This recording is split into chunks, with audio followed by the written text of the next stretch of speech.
Entonces, jóvenes, quisiera recalcar esto, ¿no? E incidir más en esto, ¿no? Que para el mundo romano de aquel tiempo, el primer siglo y sobre todo el segundo siglo, la religión cristiana fue una religión peculiar y extraña. Y tan extraña que era enajenante para su propia filosofía, su propio modo de ver el mundo, la realidad, ¿no? Entonces ellos participaban en unión de fe, ¿no? No había ningún problema. Usted ve que el Panteón Romano, por ejemplo, en un monumento que está en Roma, están todos los dioses. O sea, están escritos todos los dioses. Para ellos no había problemas.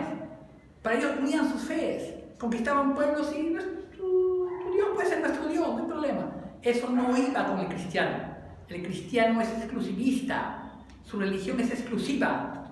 Su religión es la única verdadera. El cristiano verdadero siempre va a defender su fe como verdadera.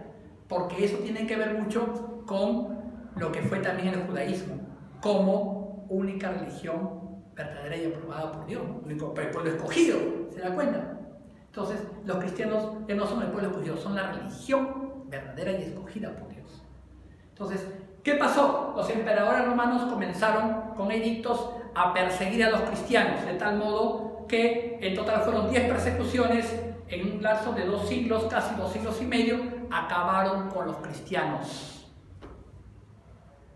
Profesor, si los acabaron, entonces, ¿cómo es que para el tercer siglo o cuarto siglo se reunieron en el concilio de Nicea, 325? Es que ese ya es otro cristianismo, joven.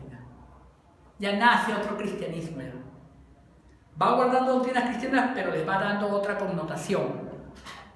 Entonces, por eso es que para el año 325, mejor dicho, pongamos el caso más antes, 313, en el edicto de Milán, se aprueba la religión cristiana y se la reconoce como religión del Estado romano. Cosa que 2 siglos antes también era perseguida y sus miembros eran asesinados. ¿Ustedes saben cómo morían los cristianos? ¿Se ha preguntado usted alguna vez? Si usted hubiese sido cristiano en aquel tiempo, decapitados, crucificados, colgados, devorados por perros, empalados, quemados ahí como antorchas toda la noche ahí en las calles, por su fe. ¿Usted cree que Dios intervino? ¿Por qué? Porque ya Dios les había dado mediante su Hijo la esperanza de la resurrección, en una nueva vida, en un nuevo orden. ¿Se da cuenta, joven? Si hablamos en términos religiosos, la voluntad de Dios se puede hacer de 2 maneras. O bien por su propósito de Dios o por su permiso de Dios. ¿Usted cree que lo que está pasando ahorita, esta pandemia, es por propósito de Dios? No es por propósito de Dios, es por su permiso. Dios permite esto. ¿Por qué permite esto? Porque estas cosas tienen lamentablemente que suceder. Y digo lamentablemente que suceder porque ya están profetizadas. Y eso lo va a ver usted en su Biblia. Hay un libro que se llama el libro de las revelaciones, ¿no? Ahí usted se va a dar cuenta. Busque usted en la Biblia y se va a dar cuenta, ¿no? Los jinetes, ¿no? Ahí se va a dar cuenta usted cuál es el jinete que tiene que ver mucho con las epidemias que tenemos. Entonces, le digo, jóvenes, mire cómo ese cristianismo del primer siglo desapareció y cómo nace otro cristianismo a partir del tercer y cuarto siglo y prácticamente lo que es una religión de esclavos, de gente pues del vulgo, se hace una religión de clases altas, una religión de filósofos, una religión de emperadores. Se convoca, el emperador Constantino convoca al concilio de Nicea 323, creo que era común, ya estamos después de Cristo, y entonces él que hace, asiste a esta reunión, pero van a ver ustedes que la conversión, o sea, mejor dicho, el proceso de cristianizar a los habitantes de ese imperio fue rápido, ¿no? No hubo una conversión completa de personas, no hubo un cambio en su conducta. Se trató de dar unidad y solidez a un imperio que se venía ya desmoronando ante el embate de ¿qué? De los problemas internos y al mismo tiempo de las invasiones de los pueblos bárbaros que ya asolaban Europa. Los visigodos, ostrogodos, los sajones, hunos, ¿no?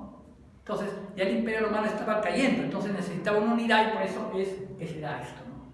Esa iglesia del siglo IV se prestó a eso y lamentablemente junto con la filosofía comenzó a filosofar los conceptos cristianos de manera pues diferente a la que está en el siglo I. De tal modo que usted va a ver que se crea la Trinidad, la alma inmortal, el infierno del fuego, etcétera, etcétera, cosas que difieren un poco y se alejan del cristianismo que está en la Biblia. Entonces, jóvenes, Eso es lo más saltante e importante que tengo que ver con ustedes en este caso, el desarrollo secuencial del cristianismo. Acá usted va a ver en la parte C, apostasía y cristianismo imperial. Entonces usted va a ver cómo la religión cristiana cambia, ¿no? En estructuras, en jerarquía y en doctrinas, principalmente las representativas. Y cómo se va a ver el desarrollo de la cristiandad. Todo lo que hemos hablado acerca de los valdenses, albigenses, está consignado aquí en la separata. Usted lo va a poder ver, ¿no? Y establecer, ¿no? La gente quería tener una Biblia en su lenguaje común de aquel tiempo, ¿no? Usted sabe que, por ejemplo, los valdenses hablaban un lenguaje en el sur de Francia que se llamaba el languedoc. Pero lamentablemente la iglesia no quería dar la autorización para traducir la Biblia del latín al languedoc. Se aferraban al latín como idioma oficial, cosa que estaba pues en desacuerdo total, porque ya la gente hablaba los idiomas romanos. Usted sabe, por ejemplo, mire, que Europa ha seguido un proceso histórico gracias a la invasión de los bárbaros y el Imperio Romano. El idioma español que usted habla y yo hablo es resultado de la unión del visigodo, del latín, del griego y del árabe, ¿no? Entonces, todos los demás países también tienen eso. Por ejemplo, miren, los franceses en Francia, el idioma francés también tiene que ver con el latín, con el idioma de los francos, ¿no? Entonces, ya para el siglo 8, 7 o 8, de la era común ya no se hablaba el latín en Europa. Se hablaban los idiomas romances, como es el castellano, el inglés, el francés, el alemán, el aragón, el languedoc. Pero la iglesia recién, ¿cuándo se traduce la primera Biblia del latín al inglés? Estamos hablando del siglo XV, jóvenes. Mire cuánto tiempo. Y prácticamente el primer traductor, que es Juan Wycliffe, a quienes los evangélicos consideran un santo, ¿no? Un personaje importante en la historia. Juan Wycliffe prácticamente se salva de la muerte segura por tener amigos dentro de la iglesia, ¿no? Vivió confinado en su casa, ¿no? Preso allí, pero fue el primer traductor de una Biblia, ¿no? Del latín al inglés. Le siguió Juan Hus, que no tuvo la misma suerte, fue quemado vivo. Y acá en el idioma castellano tenemos el caso de Casiodoro de Reina. En 1569, septiembre, tradujo la Biblia del latín al castellano. Entonces estamos viendo cómo ha habido esfuerzos en el tiempo de personajes que han querido poner la Biblia en el lenguaje común de la gente, ¿no? Entonces, ¿para qué? Para que la gente pudiera vivir en armonía de esa Biblia y también para que pudieran saber las doctrinas acerca del cristianismo que ellos estaban tratando de difundir en aquel tiempo por el mundo, ¿no? Estamos hablando del siglo XVI-XVII, ¿no? Entonces, jóvenes, usted lo va a ver aquí en la parte final de la separata, va a ver una lista de iglesias evangélicas que nacen de reforma. Algunas no les he puesto fundador, otras tienen fundador y su influencia, que es mundial, sobre todo la de todas, ¿no? Y acá pongo una nota, ¿no? Miren, no se toman en cuenta grupos pequeños como davidianos, rellenos o grupos rama, ¿no? Que son muy sectoriales, u otros por su carácter sectorial y sectario. La lista es incompleta, ¿no? No es completa esta lista, ¿no? Porque acá no he mencionado movimientos de disidencia, movimientos, etcétera, etcétera. Por ejemplo, los puritanos, hasta ahora existen como ciertas pequeñas comunidades en Estados Unidos, ¿no? Pero su influencia religiosa ya no tiene mucho que ver ya prácticamente en el mundo, ¿no? Ellos en un tiempo fueron religión grande, pero de ahí nacieron otras religiones de carácter evangélico, ¿no? Sobre todo los llamados pentecostales en Inglaterra y después en los Estados Unidos. Y en la parte final usted va a ver una relación de libros de la Biblia para que usted tenga como referencia y dato importante, ¿no? He puesto los nombres de la Biblia en el idioma hebreo, en griego y en latín. De todos los 66 libros de la Biblia, estoy hablando del canon, los libros canónicos, ¿no? Porque los libros canónicos también los menciono en una parte posterior, ¿no?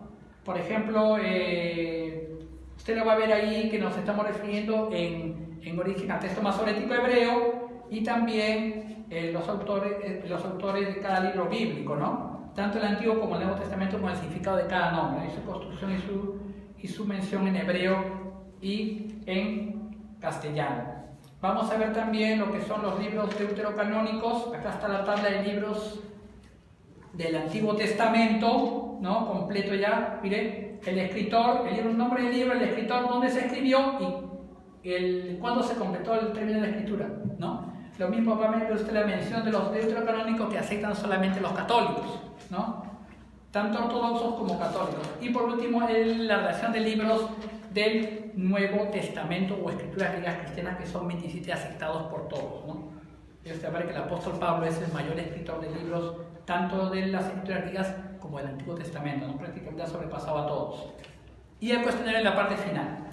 Jóvenes, quisiera referirme en algunos casos, como usted tiene Biblia en casa, hay una o dos preguntas, sobre todo la última, mire, usted mire, que dice acá, ¿no? Esta es una pregunta referencial para una persona que también conoce estas cosas, ¿no?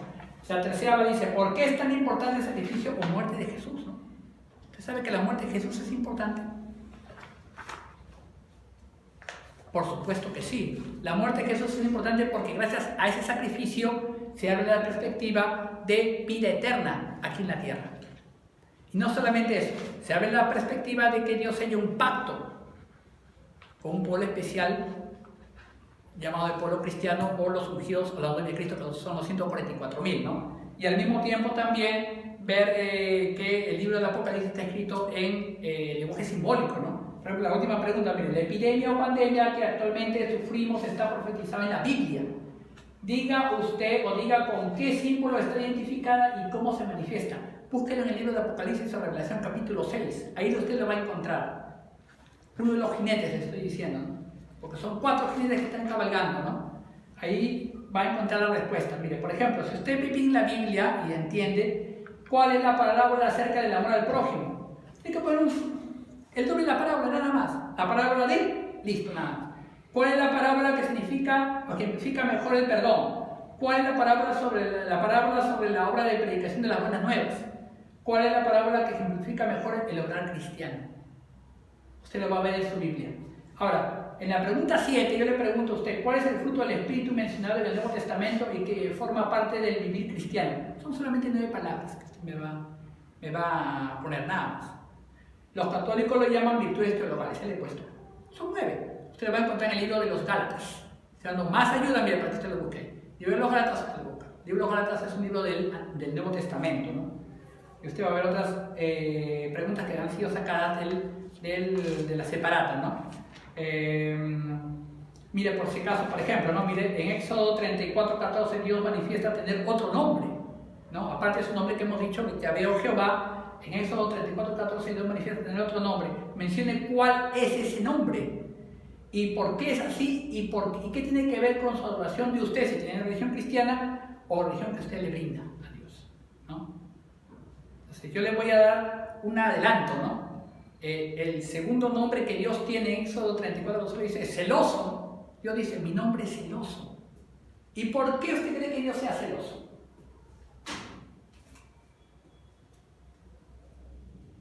Que yo sepa, celoso no es ningún nombre.